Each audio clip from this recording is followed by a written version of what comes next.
Hey everyone, how are you? I hope you are doing well. And I want to welcome you to the 14th season of What If Naruto Was Ignored by His Family and Made a Contract with the KITSUNE'S. As always, remember that if you want more season of this fanfic, just leave me a like, comment, and subscribe. So then, enjoy. 32.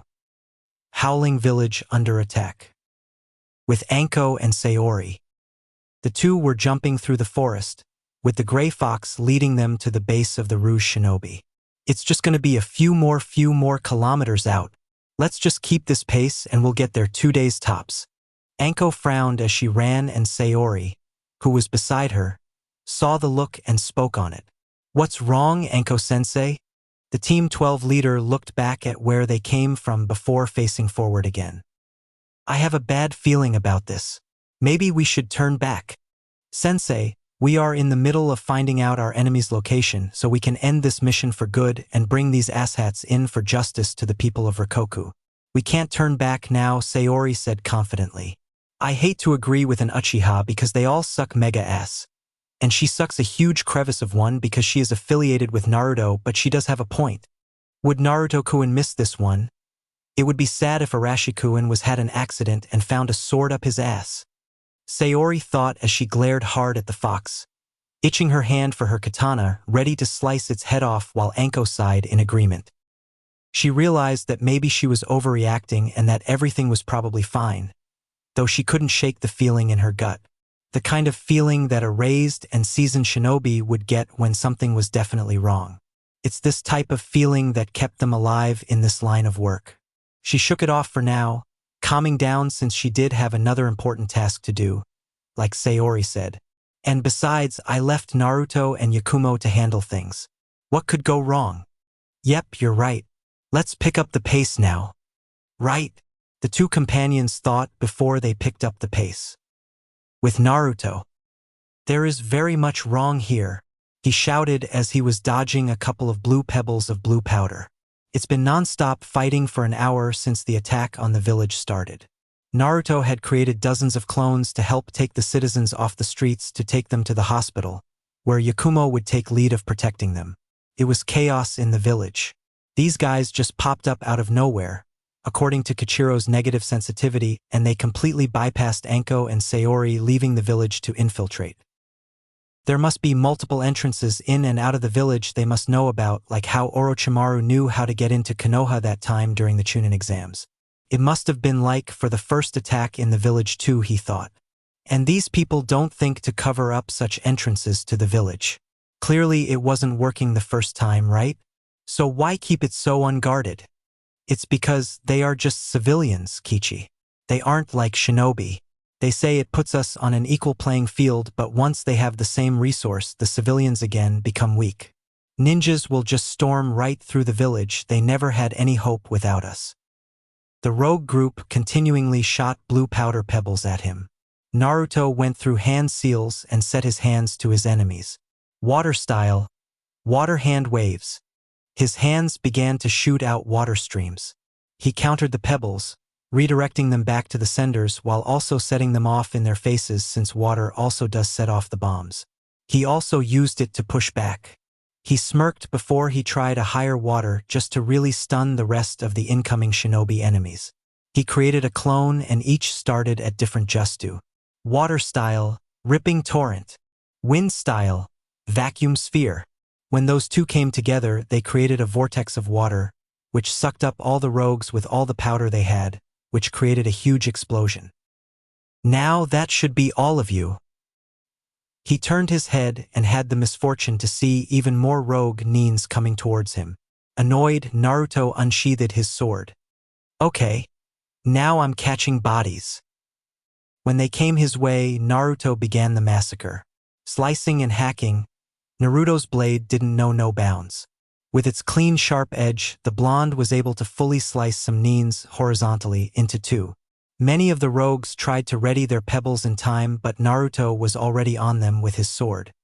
He even went as to decapitate a man, who had inhaled the powder in his mouth in shock before he died, and kicked the flying head into a group running at him before it exploded, killing them all.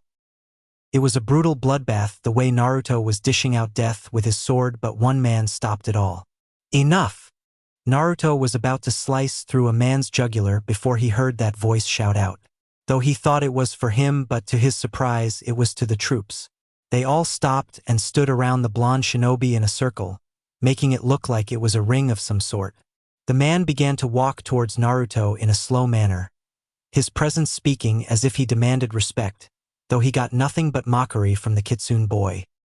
The man walked past his rogues, the shinobi making a clear path for him. He wore a tight black bodysuit with some armor plates on his chest with claws on it, and the upper body part of the bodysuit was sleeveless, showing off his muscles, though he had a few scars on his arms. He wore gauntlets on his arms instead of sleeves. He wore a black scarf around his neck that was long enough to reach his mid-back. He had a red-handled katana on his back, along with some kunai that was placed on his legs. The most noticeable feature was the mask on his face. It was Red Wolf mask that screamed for blood. You fight well. Still, I didn't think the Okamikage was worried enough to call for Konoha to come to his rescue. Yeah, well, he was probably tired of you guys fucking around and destroying everything, so he had no choice but to call the cavalry. Naruto eyed him up and down, glaring at him while the man did the same. So, I take it you're the leader of this piss-poor Foot Clan wannabes. The man growled, almost like a wolf. He doesn't take too kindly to people diminishing his clan. I am the Alpha, yes, that is what they call me. And you are, young warrior. I am Naruto Kitsune, the Alpha of my clan, too. Nice to meet and kill you. Since when were you the Alpha dash? You know what, Kichiro? This partnership isn't gonna last very well with you just criticizing everything I do. Okay, just go with it, you furry nutsack. We don't have to fight, you know? Join us. We can take over this village together. Naruto chuckled. You know, damn near every villain in the protagonist's story always try and have the hero join up with them before they get their asses kicked and lose, right? Right now, you're following the cliché. So as the script goes, I'm gonna say, thanks but no thanks, bitch. The Alpha growled as he pulled out his blade, which had some reach to it. So be it, he said as it glowed blue. Naruto sighed. They all think they're sick until my sword starts burning fire, he said as pulled his sword out and then began to glow red before it burst into flames. Come on then, Alpha. It's time you learn to bow when I bark orders. With Yakumo. It was a bit tense at the hospital, considering they were just healing a bunch of people from their injuries. Now the village was under attack and she was in charge of protecting the injured civilians and the hospital while Naruto was dealing with the entire village. When she got here with Kina, the medics were going under lockdown, trying to protect everything they could. Medicine, equipment, etc., so she along with the little boy decided to help them out. Once they finished, a few of Naruto's clones had brought the remaining civilians, including the Okamikage and Reisher here for protection while the guards of the village remained outside to ward off the shinobi that Naruto and his clones didn't catch, considering there were so many of them, though it was safe to say that no casualties were found since they had a tight leash on everything. Right now, Yakumo was helping a guard, healing his broken arm from a wall falling on it during the surprise attack. Kina was nearby, sitting and watching her do her thing. Once she was finished, she smiled. There, how do you feel? The man got up and flexed his arm. Good. Really good. Better than good. Thanks. Yakumo sighed in a bit of exhaustion as the man walked off to do God knows what, while Kina walked up to her with nothing but awe on his face. Whoa, what did you just do? Yakumo smiled at him. It's called mythical palm jutsu. It's a form of medical jutsu. You never seen it before? Kina shook his head. I haven't seen it before, no. The doctors, from what I seen, just use medicine and regular treatment. We don't have shinobi like you here to do what you just did. Besides, I haven't really been in the hospital, like ever. Yakumo turned to him in confusion. Really? Not even once? No, not really. I've never been sick nor have I been injured, so there was no reason for me to come here until now, Kina said. That confused Yakuko greatly. The part about being overly sick and injured made sense, but an average human, mainly children of this age, get sick about at least 5 colds a year due to schooling. It's not like this happens a lot to each child, but to say he hasn't been sick all his life is weird. A good weird, but still weird. The only people who she hadn't seen sick was Naruto, Menma, and Naruto, and that was because they had the genes of the Uzumaki, the genes of people who has great life force, which may or may not have something to do with them not getting sick like others. At least that what she believes, as it was never really proven to be a side factor of the clan. Hell, she remembered seeing the Hokage with a head cold, but Kushina looked healthier than usual. Well, it's that, or… maybe I should ask Naruto about it. Excuse me, Yakumo-sama, can you help out over here? A nurse asked, which Yakumo nodded with a slight sigh. As soon as she stepped foot in this hospital, it's like the nurses and doctors didn't know how to do their jobs anymore, saying that they had her here to do the serious work. It was a little annoying, but she did say she'd help to the best of her abilities. She turned to Kina. Stay right here. I'll be right back. With that, she ran off to get to the medic who needed assistance, leaving Kina sitting in the waiting area. Though a few minutes after she left, he began to move too, loosely following the Kurama clan member. Yakumo was walking down the hall with the nurse. What's the situation? She asked. One of the Okamikige's guards needs healing. The rest of them we handled, but one is rather serious. His name is Manmaru Daisaku. He broke his leg in 3 different places.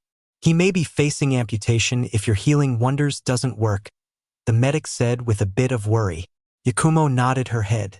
Shouldn't be too difficult. All right, take me to him. Take me to the patient, she said.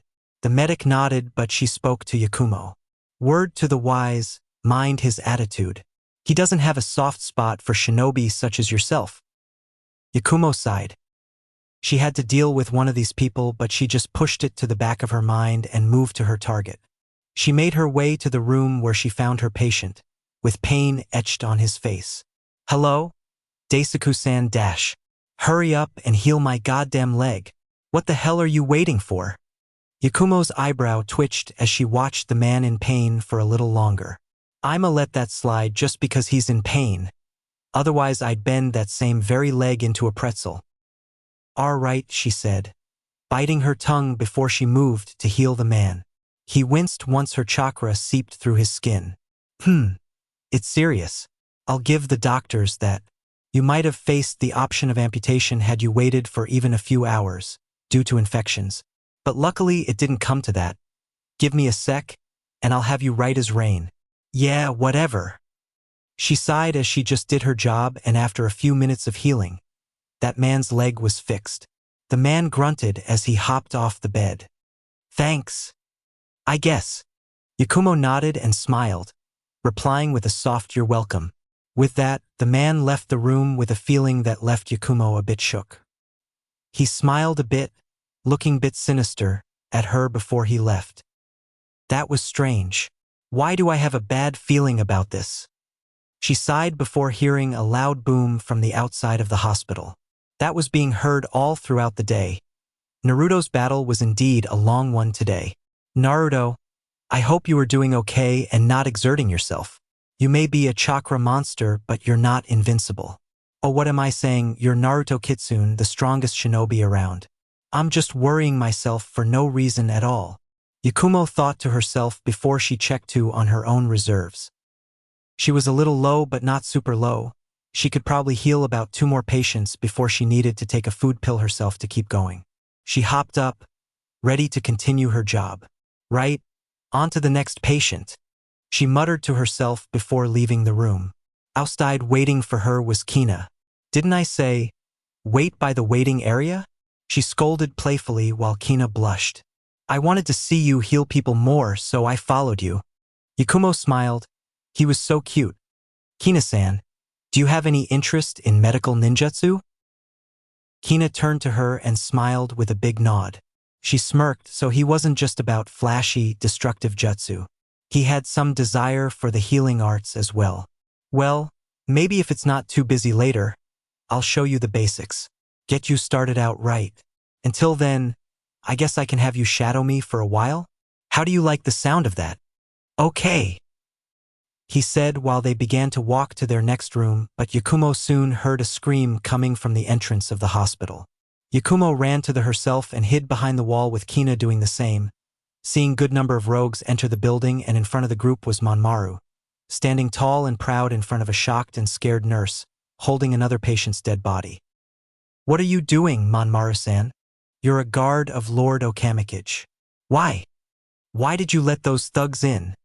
"Thugs, you say? Well, I wouldn't say that, but I would say your new superiors. Wouldn't you agree?"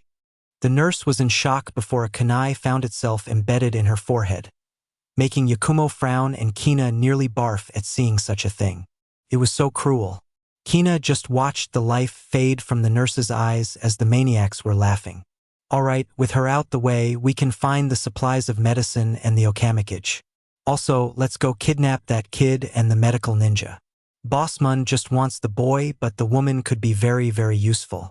We don't have to worry about her though. Medical ninja can't fight to save their goddamn lives," Manmaru said, bending his same leg that was broken before. Yakumo frowned from behind the wall, a face of surprise that they believe she couldn't fight. She'll use that to her advantage. So he was in league with the rogue shinobi all this time. No wonder I wanted to break his leg even more. He let these guys in, and now they're here to steal everything and kill everyone. She then turned to Kina, who was panicking a bit with a serious look on her face that was sending chills down the boy's spine. "Run and hide now. If they spot you, well, I don't need to explain what they'll do to you. What about you? They'll hurt you." Yakumo smiled sweetly at the boy before cracking her knuckles. "Don't you worry about me now. I'll be fine, go." Kina nodded his head before he turned to the receptionist desk of the lobby, hiding behind there.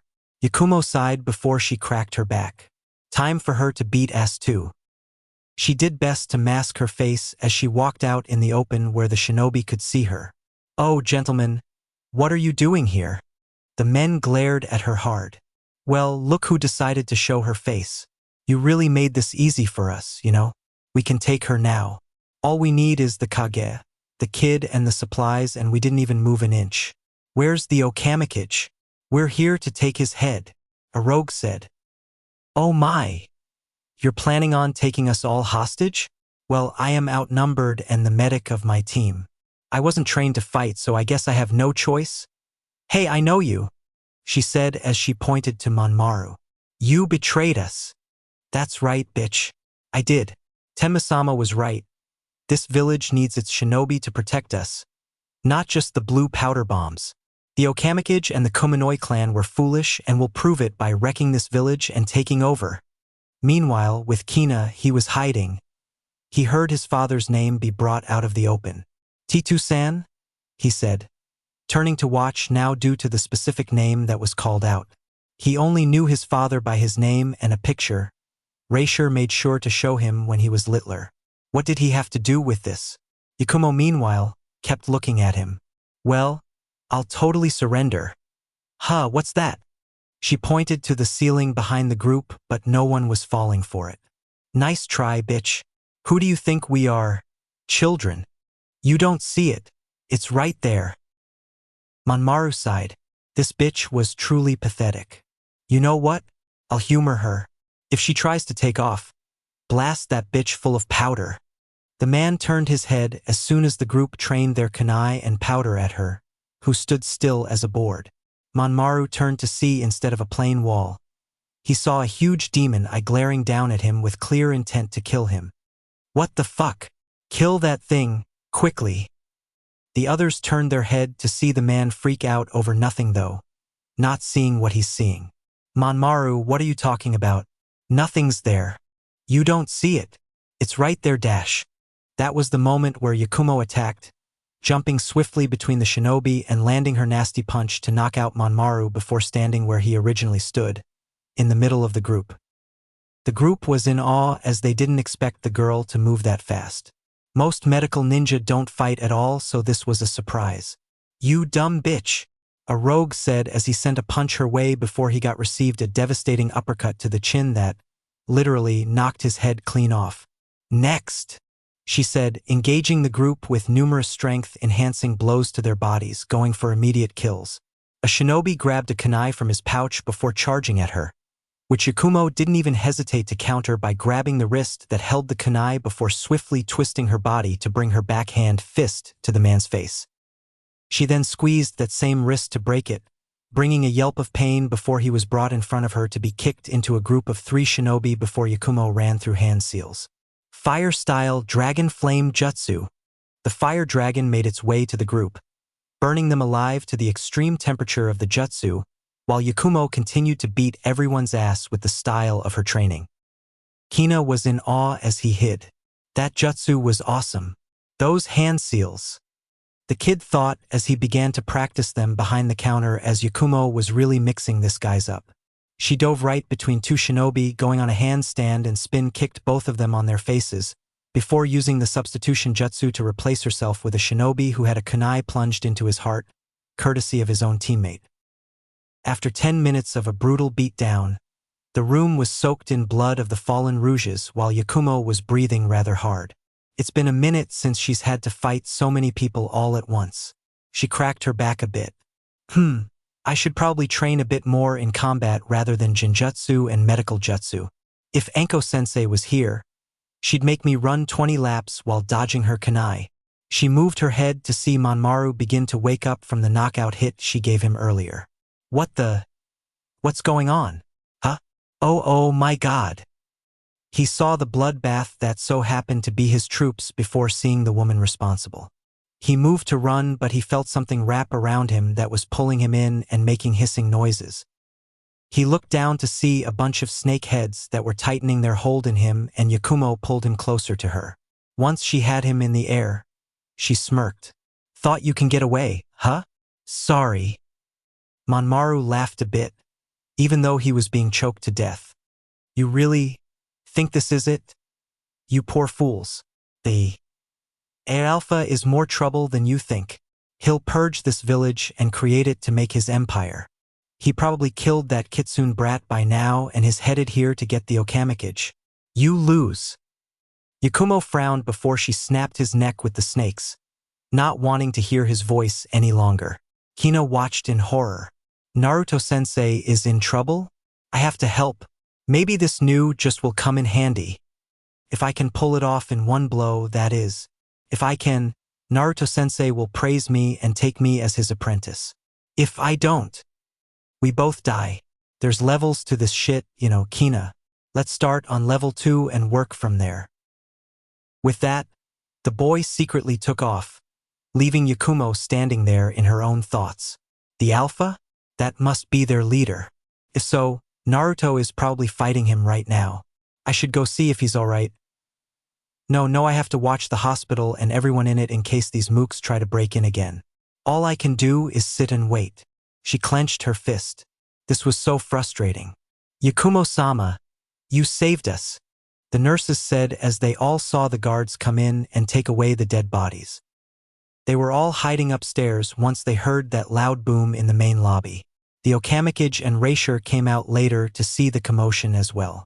They were shocked to see Manmaru's dead body laying with the rouges, as proof that he was a part of the rogues all along, a spy in the ranks.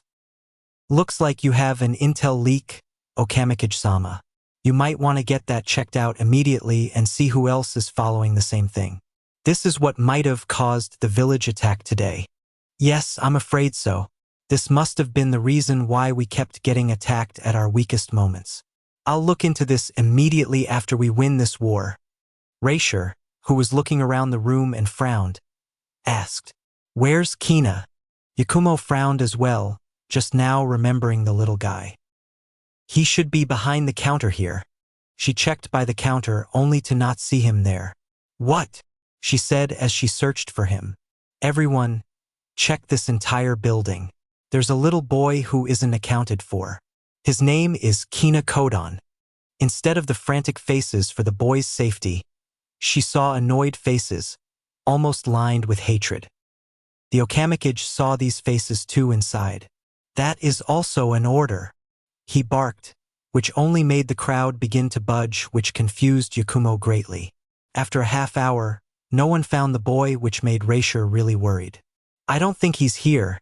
That means he has to be outside. Yakumo frowned. Then so am I, Okamikage-sama. Have the place under totally locked down with your most trustworthy guards. Don't let anyone in unless it's me. I will get back with your brother safely, Reisher. No, I'm coming with you, the elder brother said. No, it's too dangerous, Dash. He's my little brother. I promised my mother and father that I'd watch out for him, and that's exactly what I'm going to do. I'm going. Yakumo sighed. She couldn't say she didn't understand what he is feeling. Had it been her parents or her teammates, Yakumo would be directly where he stood in the situation. All right, keep up. Reisher nodded his head as the two ran out with Yakumo leading. With Naruto, the sounds of sharp metal was heard around the area where Naruto and the Alpha were dueling. The two were fighting with their swords with fighting power. The two would try to hit each other with deadly blows, but the other would always parth their opponent's attack. Alpha sent a slice to Naruto's upper torso, but the Kitsune boy blocked it with his own sword before he kicked Appa in his side, the man who just ate the attack with no sweat. Appa pushed Naruto back before he used a move that pushed Naruto to the edge. Wolf's glance. The mysterious leader was at Naruto in a flash that was comparable to the blonde's father, the yellow flash of Konoha. Naruto barely had time to react as he wasn't expecting the fast attack, though he stopped the move from taking off his head, though the impact was so strong that it made Naruto lose his sword from his grip. The sword flew high before it was pierced into a roof of a house nearby, a few feet behind Naruto. The blonde groaned at his luck. Jesus, you suck balls. Eat shit, Kichiro. No one can best me in Kenjutsu. You're dead, Alpha said as he charged at Naruto. Said blonde rolled off the ground and ran through hand seals. Water style water wall. Naruto blew a huge stream of water that blocked the way for the man, but he just easily sliced Teach water like paper. Naruto groaned. A little annoying, but okay, he thought before slamming his hands together to create roots. The same roots were so dense, it broke down a few of the houses nearby and took out the rest of the Rouge shinobises around the two. The same Rouges who surrounded Naruto all got took out in that one major attack. This is one of my strongest jutsus. Deep forest emergence. There is no way he can get through to this. Appa saw the wave of trees that came his way, but he didn't even slow down. He in fact sped up his pace. He then let his sword glow a bright blue before he sliced the whole entire wave of trees down in one slice, shocking Naruto and Kichiro. Okay, he's just built different. Built different is an underestimation. He's built extraordinarily different, Naruto thought. The blonde turned to run tail to retrieve his sword since jutsu was just not the way to go for this guy. He didn't want to get close to his crazy maniac without the blade. Alpha, with the tip of his sword, sent of chakra projectiles with each slice at Naruto, the shape of flat discs. Each disc was sharp enough to slice through damn near rock. Naruto moved as fast as he could, using the body flicker to dodge as much as possible, though even then, Alpha had very good predicting skills. He shot the discs to where he thought Naruto was going to be at, so Naruto had to double his speed a little more than he ever did. He dodged each and every one, starting to feel the pressure a bit since with that sword in the enemy's hands. Naruto wasn't sure what the fuck to hit him with, and he didn't want to get close to the fucker without his own blade either. He hadn't been this pressed since he fought Orochimaru at the Chunin exams. Naruto reached for his blade just in time for Alpha to charge at Naruto to impale him with the sharp blade. When he went to send the last blow, Naruto parried the move by sending a strong kick to the Alpha's body, making him break through a house nearby with enough force to break down the house from its foundation. Naruto wasn't through yet as he pulled out some kunai, charged them with wind chakra before throwing them with great speed at the Alpha to kill him, but the man blocked them with his blade before charging at Naruto with insane foot speed, but the Kitsune boy blocked his attack with his sword style at its max. Naruto added chakra to the edge of the blade to create the ultimate sword. Naruto sent one swing at the man, which Alpha didn't even see what would happen, so he, of course, moved to block it with his blade, but when he did, his sword broke with ease, like a regular sword through a twig. Naruto then sent a fast slice to the man's chest, making a nasty gash for the man. He fell to the floor, in shock more than in pain as he watched his blade, that was in pieces, lying on the ground in defeat. How? Naruto smirked as he sheathed his blade. It's my sword style sword pressure. I can send chakra to the very edge of my blade to create the ultimate sword. By doing that, I can slice through anything. That was its strongest form. You thought my fire blade was nasty? You have no idea. Naruto moved towards him. Still, I'll give you props though. You actually had me going there for a second. Your Kenjutsu is good, but you still have a long way to go before you wish to challenge me. The alpha just laid there, holding his wound before laughing a bit. Are you sure about that, kid? Well, I guess so. But unfortunately, looks like that kid doesn't got what you got though. Naruto frowned before he turned his head and saw 3 shinobi behind him, though one had a boy in their grasp, a kunai at his neck. That boy was Kina. Geez, this kid. So annoying. We got him, boss. Just wandering around without a care in the world, but we snatched his ass pretty good and quick. Put up a bit of a fight, but we got the beast incarnation. That set Kina off in confusion as he still struggled to free himself. Why was he the beast incarcerated? What was going on? "Enen Naruto-sensei." Naruto glared at them before turning his back to see the alpha begin to stand. Ha ha ha ha. So what are you gonna do now, Kitsune? Naruto sighed before he began to raise his hands in a surrendering manner. Not a goddamn thing. Alpha chuckled underneath his mask.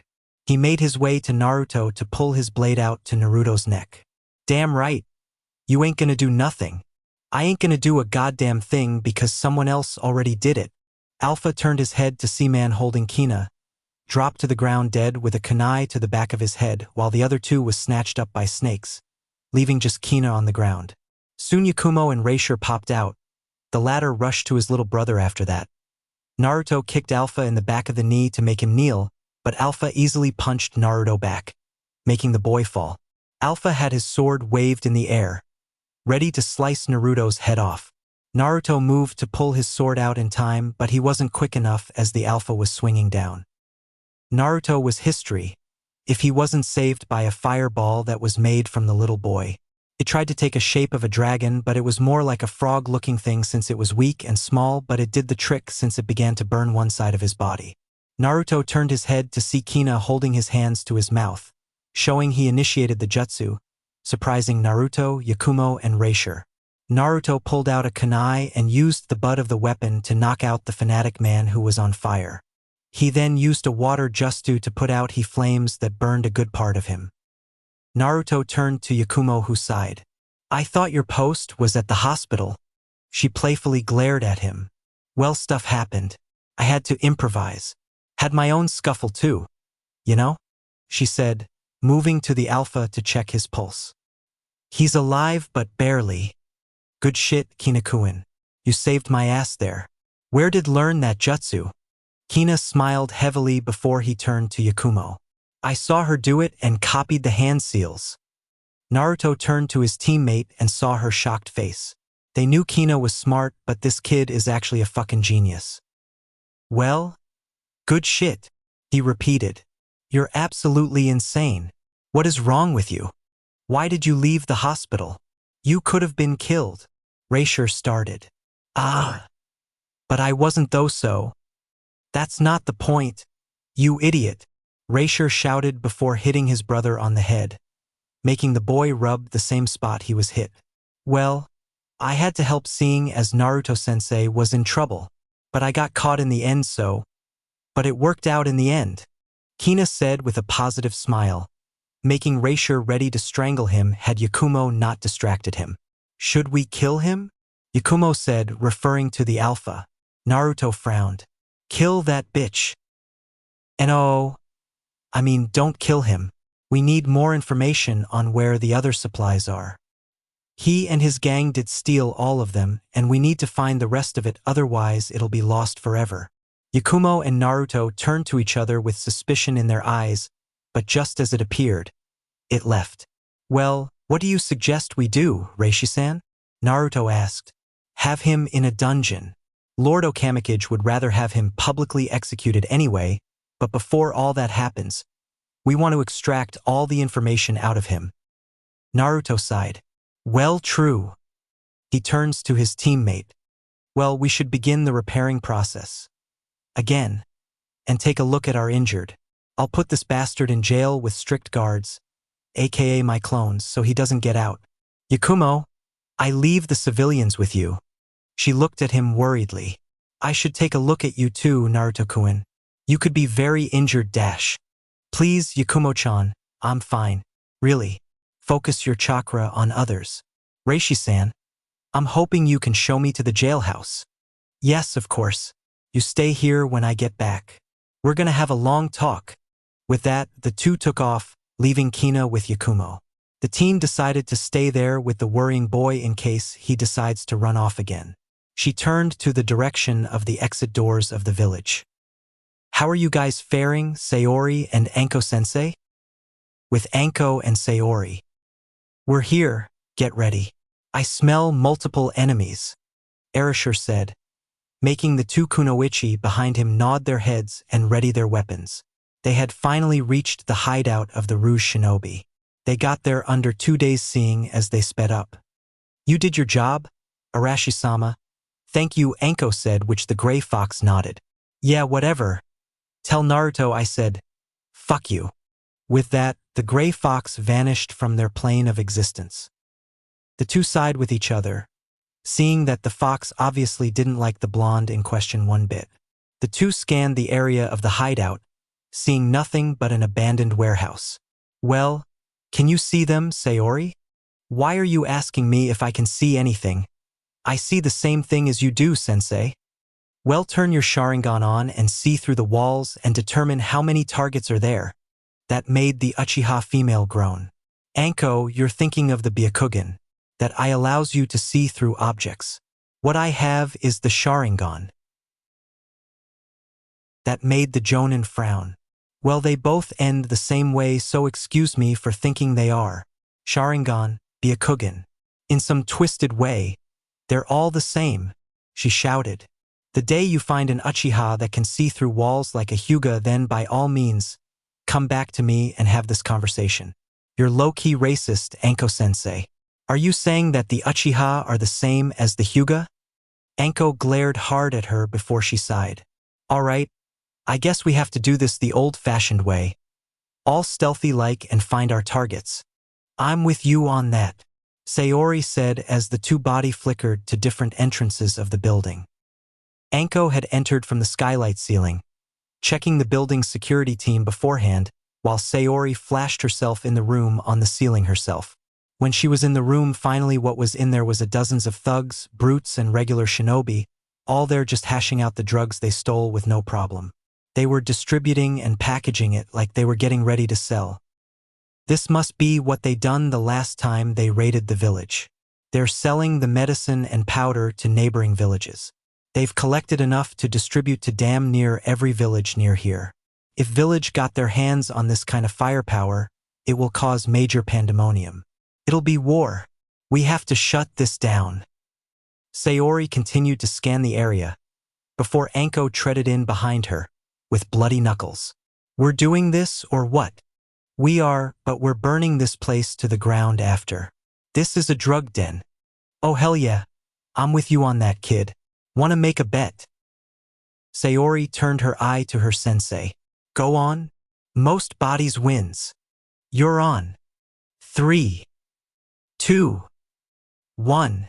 After the countdown, both Sayori and Anko charged down at the group, jumping on 2 men at a time before slicing them down with 2 swings of the Uchiha sword. 2 points. Nice, but not quite there yet to beat me. 5 points. Anko shouted as she shot a fire jutsu that lit up a small group of the shinobi. The Rouges saw the surprise attacks they were under and began to attack simultaneously. When the hell did they get here? It doesn't matter how, just fucking kill them. Chidori, she shouted as she charged through a group of shinobi, shocking at least 7 of them as they made their way to her. 9 points now. Try to keep up, sensei. Anko growled as she kept throwing dozens of kunai from her sleeves, getting at least 5 people. 10 points. Still got it, she said before having to dodge someone's sword swinging, which was at an amateur level of kenjutsu. Anko pulled out a kunai to block a overhead slice and then kicked his guy's knee in before she jump kicked his head in, launching him away. Don't let these chicks get one over on you guys. Kill these bitches, one of them said as the Rouges cheered in agreement. Sayori pulled her katana out and began slicing up her enemies with ease. Geez, you guys suck. I thought this was going to be a challenge since they said shinobi were attacking, but y'all are worse than genin. Hey Anko-sensei. 15 points. Anko sighed. The purple-headed jonin took a page out of the young Uchiha's book, seeing a member of the bandits try to use a pebble of blue powder. She kicked the pebbles out of his hands before grabbing it herself and forcing it in the enemy's mouth before grabbing him with the snakes in her sleeve to slingshot him into a group of incoming rouges for them to explode. 20. You're moving too slow, Sayori. The Uchiha grunted in annoyance.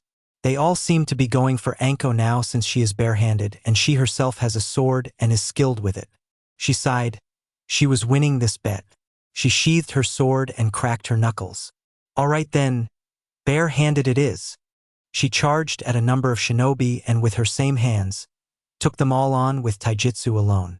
One man came at her with a widespread punch which she didn't even need her Sharingan to read through. She grabbed the same arm before she bobbed his fast with her right hand, then broke his leg by stomping on the side of the knee before she then brought his own fist to his face before kicking him back.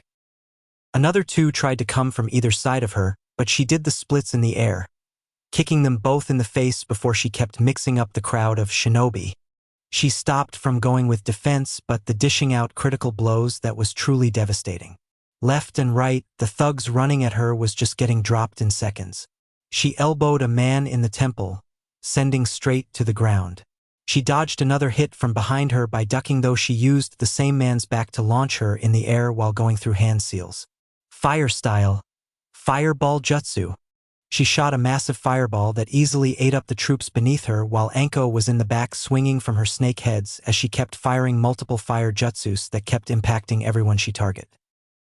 This was happening for a good solid 3 hours, just basic slaughtering at the hands of Mitarashi and Uchiha. After that, the two grouped up in the middle of the room, Anko kicking a dead body away. Is that everyone? Sayori asked, panting a bit. Should be. We got everyone. Question is, how much did you get? She grinned. It's been a while since she had this much fun with a bandit purge. Last time she did this, it was with Kurenai, and as much as she loved the red-eye jonin, she was a bit too uptight. 113? You? Anko smirked. 115. You snooze you lose, kiddo. Sayori glared at her. Whatever. Notice I was heavily limited. If I had full access to my jutsu arsenal, I would have easily won. My lightning jutsu is hella destructive. It would have been an easy win. Whatever, brat, I didn't have any of those fancy jutsu and I still beat you. You're just trash. Anko started with a teasing smirk, which got under Sayori's skin. But still, she cut it mad close to me and her skill was damn near flawless. I've never seen a chunin take on so many people like that. Such skill. I've never before seen something like that other than Naruto, but still, I feel like she has more technique than him and I feel like she still hasn't reached her peak yet. Sayori, you're gonna be a monster. Sensei, look. Anko turned her head to see Sayori pointing to a survivor, running out the bloodied abandoned warehouse with straight fear into the late night. Not on my watch. With that, Anko jumped out the skylight with intense speed while Sayori followed. Anko and Sayori were on his ass as the man ran away, obviously scared for his life. Unfortunately, he wasn't fast enough, seeing as kunai pierced his leg and he fell to the ground in pain. He turned his eyes to see the pair glare at him from the moonlight that shined down on them. Where are you headed to? Please, just let me go. Don't kill me, please. I bet you weren't begging for your life when you went to the village and stirred shit up. I bet numerous people begged for their lives, but you didn't give a shit, did you? Sayori said, her Sharingan glaring down at him in anger. She hated beggars. Die like the scumbag that you were. She couldn't lie. This was another sort of justice because that same fear they had installed into people is what he feels now. She can't lie and say she didn't enjoy that. Please, I'm sorry. Okay? Take the money and the drugs. I have no use for it now. Just don't kill me. Why shouldn't we? The Uchiha started again. Because I can tell you where our other dens are. Anko stepped in and glared down at him. Other dens? Why yeah. Other dens. We have at least 3 more like this one. You didn't think that this was our only hideout, did you? We're everywhere.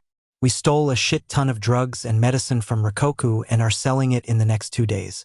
We were supposed to go and steal more from the village, but we lost touch with the crew that went to retrieve it.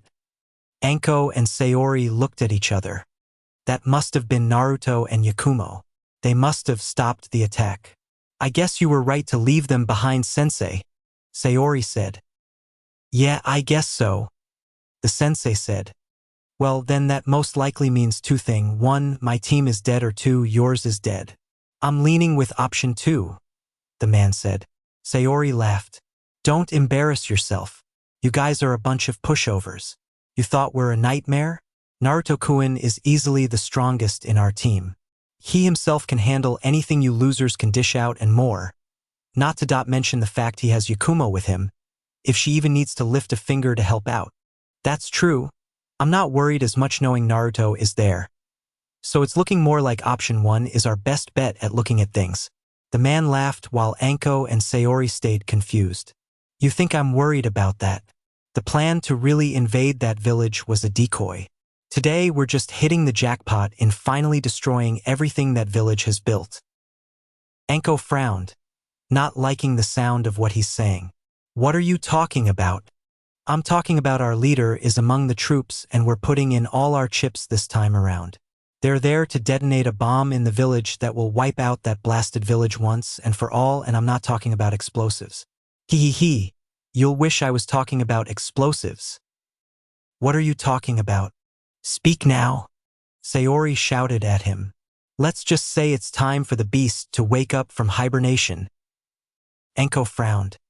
Roan, she thought. You plan to set off a pseudo-tailed beast in the village? Guilty as charged, the Rouge said. Sayori widened her eyes as she looked at her sensei. We should head back. Naruto and Yakumo need our help. No. The Uchiha widened her eyes in shock. No? What do you mean no? They are about to get crushed by a gigantic monster. I know that. Sayori? Believe me, I do. Anko shouted at her student. But we can't leave knowing that these are being sold to enemy countries. Our job is to find and destroy these warehouses. Naruto and Yakumo can handle it. Trust in your teammates. The Uchiha clenched her teeth in frustration, seeing the point in what her sensei was saying, but part of her couldn't help but worry. She turned around and punched a tree in frustration, making a good dent in it thanks to her shinobi training. Where are they? The Uchiha asked the man. Ha! You wish to live right, so tell me where these crack dens are. The man began to get squeamish. Well, I want proof that you'll let me go. Drop your weapons. Oh, to hell with this shit. Sayori grabbed the man and shined her Sharingan in the man's eyes to deliver her torture genjutsu to get her information. Anko watched her drop the guy just after a few minutes. What happened? I tortured him for information. He was pissing me off with the fear, so I forced it out of him. Shame. I was thinking of actually sparing him. Mostly. Anko sighed. Aw, my students take after me, one way or the other. Well, lead the way. Sayori nodded her head as Anko jumped off to the next location. Sayori stood still before she channeled her chakra into her hands before a giant lightning dragon hat she created from her palms rushed to the building to ultimately destroy the place in one blow.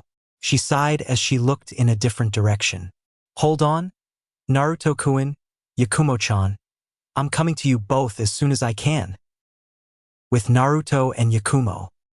Time skipped 2 days later. It had been a couple of challenging days since the attack that immediately went south thanks to Naruto and Yakumo. The past few days had been just clean up of all the battle debris that was left as well as fix up the houses again. This time, instead of rebuilding the houses from scratch again, Naruto had him and his clones help fix up the houses with just some nails and hammers, seeing as nothing was really destroyed, just damaged and could be fixed with a bit of hard work. Yakumo and a handful of doctors had a bit of work on their hands as well, seeing as they had to recover all the lost powder they found on the rogues' corpses as well as measure and count how much they had recovered versus how much they lost so they can put an order for more if they lost a big amount. Plus, on the side here and there, She would have to take some time in the hospital to heal some patients as well who were a bit injured in the rebuilding process. She was there sometimes because she forced Naruto to be there after he nearly collapsed from making so much clones. She told him he better check up with her at least once during the day so she can run a checkup on him, so when she was there, she would heal up others who were in a bit of need. The village has also found the Rouge leader, Alpha, guilty as all living hell, and has set his execution at the end of the week since they had to get some information out of him, though it was all for naught since the man wasn't saying a goddamn word. It didn't matter to Naruto though, as it wasn't his problem anymore. He did his part in saving this village. They can get their stuff back in their own. They made the shit damn near. The only thing he was invested in was rebuilding the village and helping out Kina, which led them to now as he, Kina and Yakumo were at a nearby pond in the village. The sun was going down from another long day as they were watching Kina attempt water walking. While the boy was on the water, Naruto was petting a tired Kichir, who was out the seal to breathe in some fresh air, while Yakumo sat by them. Yakumo frowned as she thought about something. Do you think Anko-sensei and Sayori are okay? We haven't heard from them in a while. Do you think they're dash? Yakumo, relax. I'm sure they're fine. Anko-sensei and Sayori-chan are hella strong. Who the hell can take them out besides good ol' me? Don't tell them that when they get back. You know for a fact that Anko won't let that slide. Yakumo giggled a bit since it was more than likely that Anko has a snake with Naruto's anus name on it if she heard what he just said. The two just turned their heads to see Kina fall into the water for the 10th time and curse a bit from the cold water. Yakumo frowned. From a 10-year-old who is able to master tree walking and kunai balancing, his chakra control is lousy. Well, he is 10 years old, Yakumo. Not everyone is a born chakra control expert like you are. Yakumo glared at him. Bite me, and you know what I mean. Even for a 10-year-old, it's like his chakra has gotten flimsy. What happened? Well, let me tell you something, Naruto said as he sat up to get closer to his teammate to whisper, though he had to stop petting Kichiro, who groaned. Lazy asshole, he muttered before closing his eyes again. Naruto began to tell his story to Yakumo. Well, you know about the story of Roan the Okamikage told us when we first got here? The Kurama clan member nodded in affirmation. Well, it turns out that it's in fact true. Actually, it lies within Kina, Yakumo. The girl widened her eyes in shock. What do you mean? Are you saying that Beast is sealed within Kina the same way Kichiro is with you? Naruto nodded his head. Yep, 1 minute we're having a one-sided sparring match and the next, he turns the fuck up on me. The same way Menma or Naruto would react in the Chunin exams, like they just woke up and chose violence, he explained. Yakumo frowned, remembering what that man told her that day of the attack. Well, there was that man that told me they were here to collect Kina because he was the beast incarnation. Were they planning on using him for Roan? Most likely if they used the attack as a cover-up to find him. Though I doubt they'll have much luck awakening the beast. How so? I placed a seal on him to disturb his chakra flow. I wanted to make sure the threat is gone before removed the seal and dash. So, I am a freak. Naruto and Yakumo turned their heads to see Kina standing there wet as hell, but you can see the tears mixed in with the water. Kina dash. Is that what you trained me? To keep an eye on the boy with a beast inside him. I trusted you. And you think of me as just a monster who doesn't know his own actions, and that I can explode at any moment. Kina pointed to his stomach to see the seal appear as he channeled chakra in his body. That's why you put this seal on me? Because you wanted to control me? Kina, wait. Just listen, dash. I knew I was a freak, but I didn't know it was this monster. I have the village's greatest disaster in my belly, and everyone hates me for it. I can't believe this. Everyone knew. Including you, Naruto. Kina shouted as he began to run away with more tears down his face. No, wait, Kina. Shit. Naruto said while Kichiro sighed as he heard everything. Well done, Mr. Secret Keeper. You sure know how to keep them all locked and safe. Eat ass, Kichiro. Yakumo frowned. We should go after him.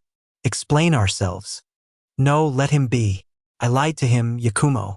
Right now, he needs to go control his thoughts the best way he can. Wait for him to cool off. We'll talk to him later. Yakumo frowned as she felt really bad because she also lied to him. Come on. Let's just get something to eat for the night and turn in. We'll probably hear from the others tomorrow. Come on, Kichiro. The fox got up and saw Yakumo still a bit sad and worried about the boy. Hey, relax will ya? He'll be fine. He's just hurt and scared. He'll probably cry it out at home and be right back to it tomorrow. The boy is strong-willed. He'll tough it out in the end, the fox said before he began to walk behind his partner. Yakumo sighed before she ultimately followed them, though she as well as Naruto still thought about Kina on the way to the nearest restaurant. Meanwhile with Kina, the boy ran all the way home to his brother, who was locking up shop. Reishi and I. The elder brother turned to Kina with a small smile. Oh, hey little bro. Funny, I was just about to go look for you. Strange timing. The aura around Reishi was off-putting as he didn't even notice or even showed caring about the fact that Kina was so shaken up and crying, though due to those same symptoms, Kina couldn't call upon it. Reishi and I, the villagers were right. I'm a monster, a demon. I know why they hated me. Reishi sighed as he grabbed his little brother by the shoulders. It's okay, little bro. Tell me everything. Kina sniffled as he began his story of what he heard from Naruto and Yakumo, which left the elder brother silent. He turned around, his back facing Kina as the boy continued to cry. What am I, Reishi? Am I some sort of freak? Reishi sighed as he turned around before an overwhelming chakra was pushed on the little brother. Nasty intent filled the air. Oh, little brother. I almost wish it wasn't you that has this extraordinary gift. With that, Reishi sent a powerful punch to his brother's face that was able to knock him out. For what it's worth, little brother, I'm sorry for what I have to do. Reishi grabbed his little brother, put him on his back and walked through the darkened alleyways of the village. He took to the shadows as to not be seen by any of the villagers on the street, lest he be caught, though they might just think that Kina passed out from another tiring day of tormenting the village. The village didn't like the boy, as he said so himself many times. Probably why he has no friends until Naruto and that Yakumo girl came along, but they only just pushed him right into his arms when he was actually ready to move on with his plan. After a few minutes of walking, the elder Kodon made his way to the jailing unit on the outskirts of Gi village, where they keep their prisoners. Think of it as an old sheriff office one would see in those old Western movies. Just bare and old as hell. 2 guards were outside the door leading inside. Reishi walked up to the duo and smirked. Is it time, Reishi-sama? For protocol awakened beast. On of the guards asked. Couldn't pick a better time, Genji-san. The coast is clear, isn't it? Every guard on the block is eyeing the roads. We've been waiting for this moment for years to come. No one can stop us once we unleash it. Not even those pesky ninja from Konoha. Reishi smiled at the other guard. But that certainly won't stop them from trying now. Let's get this over with. The guards nodded their heads as they opened the door to let Reishi inside. The man walked in to only spot the alpha, sitting in the cell with his hands and knees crossed. I suppose everything is in order? The alpha asked, making Reishi nod his head. Yes, it's ready, all right. Got the boy ready to go, unconscious and all, though he'll be sporting a black eye at the end of all this. You punched your little brother in the face. That's harsh, even for you, Reishi. Well, I was anxious and he was beginning to ask questions about Roan, so I just shut him up really quick. Still, is that any way to treat your little brother? I guess not. My fault, Tusama. Anyway, let's get this thing going already, but this might take a minute, since there is a counter seal on him. Really? Well, it won't take me even a minute to peel it off. Let me out. Reishi pulled out a key from the drawer of the room and unlocked the jail cell holding his father in there. The man stretched his back from sitting around all day before he got out the cell and turned to his youngest son. You grew well, Kina-kun. I'm impressed with your growth. Hey, you even did this to your old man. Your shinobi genes are strong. Your mother would be proud. The man lifted the boy's shirt to see his seal that holds the beast was tempered with. Seems like someone put a 5-elemental seal on him to stop him from channeling the demon's chakra. Must have been that Kitsune brat. Clever idea, but he didn't count that I was a seal master too. The man ran through multiple hand seals before he slammed his fingers on the boy's stomach, unlocking the seal placed on him, making the boy wake up from the shock and scream from the pain of the seal leaving his body. After a bit, Kina stopped screaming and looked at the two in front of him. Ration. Why? Why is he here? What is going on? Well, I guess I didn't knock the memory out his head. Well, Kina, seems to me that life is a bit unfair for you, isn't it? Just burden after burden. You really can't catch a break. Huh? The boy said, scared out of his mind to see his brother act like this while the man with the wolf mask just eyeing him. You see, my dear boy, I was the one who sealed the beast in you. Kina widened his eyes in shock. What? Yes, and the reason why is because I couldn't trust anyone else to do it, but my own son, of course. With that, the man took off his wolf mask to show his worn-out but still handsome-ish face. He had long black messy hair with piercing blue eyes with a matching goatee with the hair. This man was formerly known through the village as Tenma Kodon, the father of Raisher and Kina Kodon. Tsunade, you're alive. This whole time, you were alive. Why? Why did you hide from us? This whole time. Do you know how much I went through because of this? Because of what you did to me? Kina shouted. New tears of hurt and betrayal washed his face. Tenma sighed. It low-key hurt to see his son in such pain, and he knew of the mistreatment of the villagers, but he had to endure it. It was for the betterment of the village. Before he could speak, Raisher chimed in. Well, there was another reason why he did it, Kina-kun. Revenge. Kina wiped his eyes as he heard what his brother said. Our revenge. Yeah, for Kachan. Tenma turned his head in confusion at what his other son was playing at.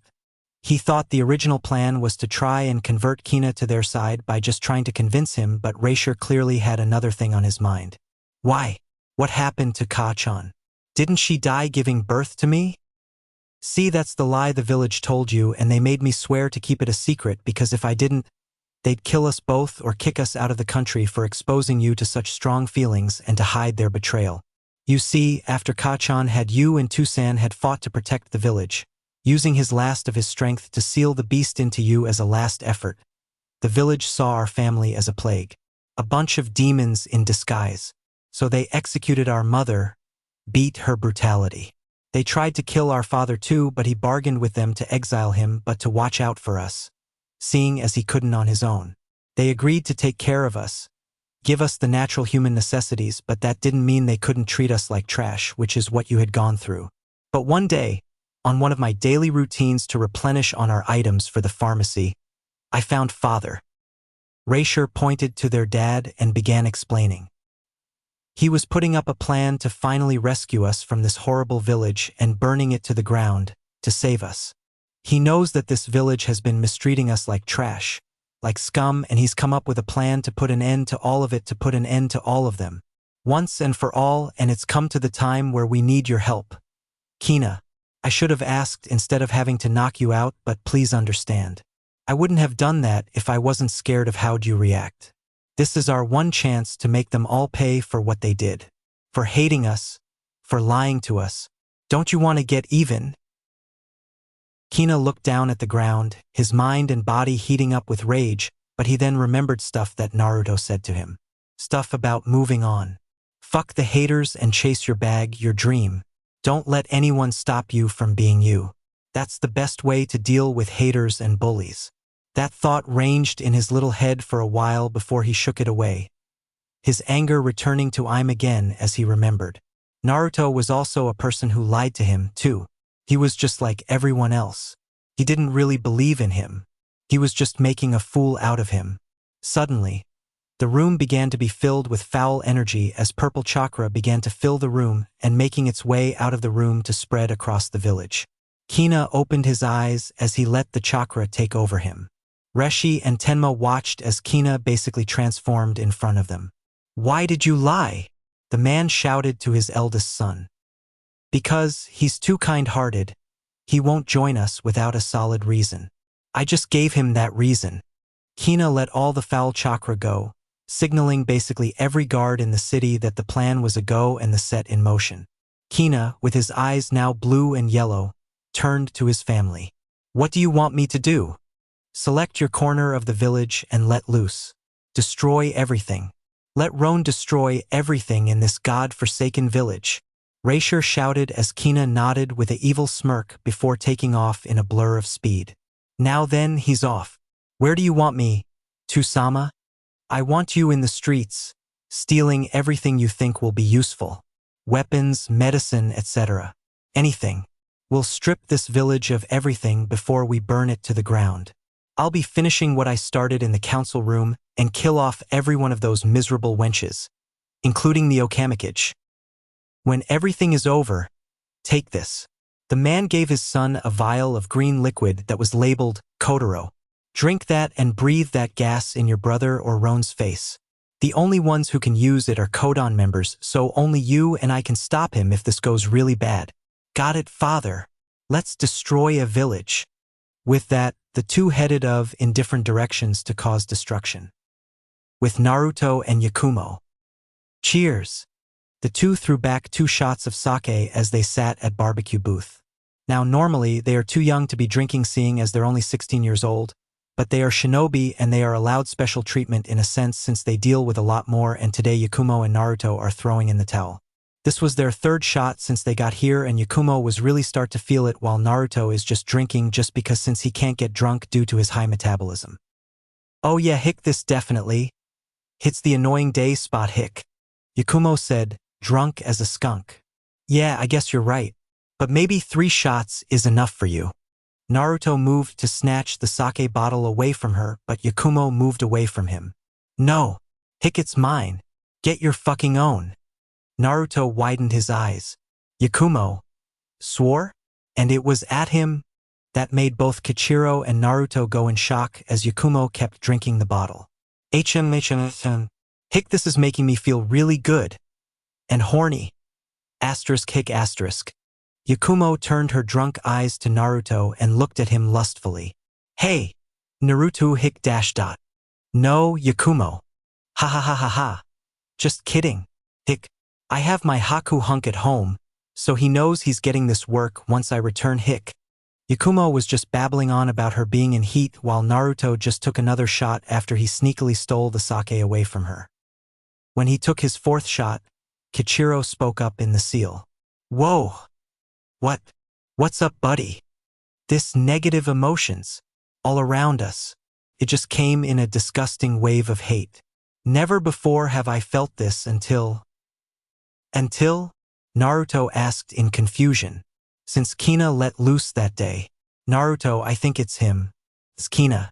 Besides him, only you and I can level out such hate in chakra and I'm big chilling right now as well as you. You think he was so upset that he went dark side? That's the only thing that makes sense right now. It makes sense. I have to find him. Naruto stood up fast and grabbed his sword from the side of the table. Drunk Yakumo looked at Naruto in confusion. Wah! Asterisk hick star. What are you doing, Naruto? Stop moving so much. You're making me feel all sick and shit hick. Yakumo, can you sober yourself up right now? We got trouble. The village is in danger. Now more than ever before. Well? Asterisk hick asterisk I can, but it'll take a minute because of hick how much I took, but it shouldn't be too long. She began her jutsu on herself, but she sighed. My chakra is all flimsy. Go on without me hick. Naruto frowned as he took off, leaving the drunk Kunoichi with her flimsy chakra control. She activated her jutsu once more before it just stopped working. Asterisk hick asterisk ah fuck. Asterisk hick asterisk.